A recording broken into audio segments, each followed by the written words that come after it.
Segunda pergunta: por que a música ao invés de ruído?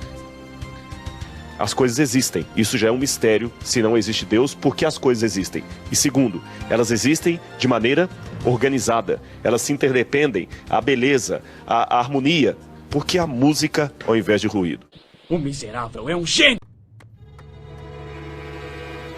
Essa pergunta é deliberadamente complicada sem necessidade. O que ele quis dizer com isso, que eu imagino, basicamente é: por que existe ordem ao invés de caos? Por que temos um ajuste fino do universo? Fica difícil compreender a intenção com o floreio desnecessário. E, ao que parece, até hoje os apologistas não compreenderam explicações básicas e gerais das leis da física e termodinâmica quando usam esse tipo de argumentos. O aumento de entropia descrito pela termodinâmica não significa que, necessariamente, todos os pontos do universo precisam se comportar da mesma forma e da mesma maneira, e sim que em uma equação geral para todo o universo a entropia sempre cresce.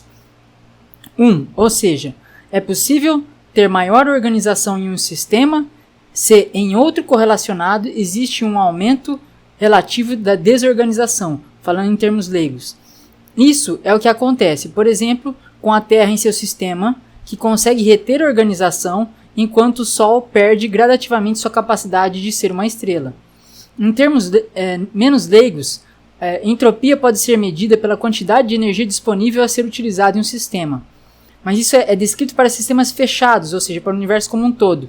Assim é possível ver que a Terra é um sistema semi-aberto, que se vale do Sol, que perde a sua energia disponível.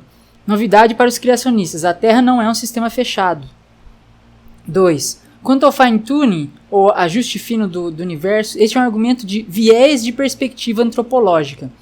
As melhores evidências que possuímos é que o universo é um local inóspito à vida, e que, eventualmente, esta irá desaparecer quando não houver mais transferência de energia, trabalho, quando esta se distribuir igualmente pelo universo. E se você for parar para pensar, isso é muito bem organizado, em termos leigos.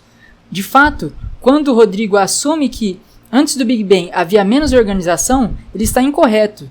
Primeiro, porque ele assume isso sem evidências. Segundo, porque matematicamente deduzimos exatamente o oposto.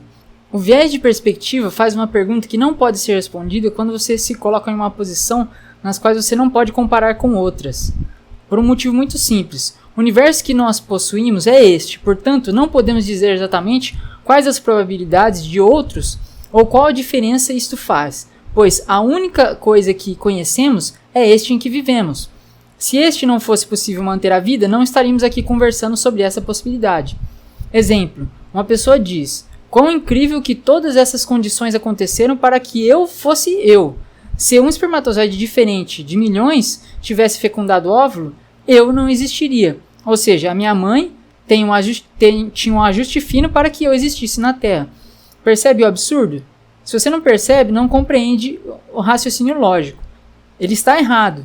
Você simplesmente ocorreu, mas igualmente outros poderiam ter ocorrido. De forma semelhante, se pudéssemos de fato dizer que outros universos teriam mais possibilidade de existir do que este, mas não existem, caímos em uma contradição ao dizermos que é fantástico estarmos exatamente naquele que pode abraçar a vida. Não é fantástico. Se estivéssemos em outro universo, você não estaria conversando sobre isso.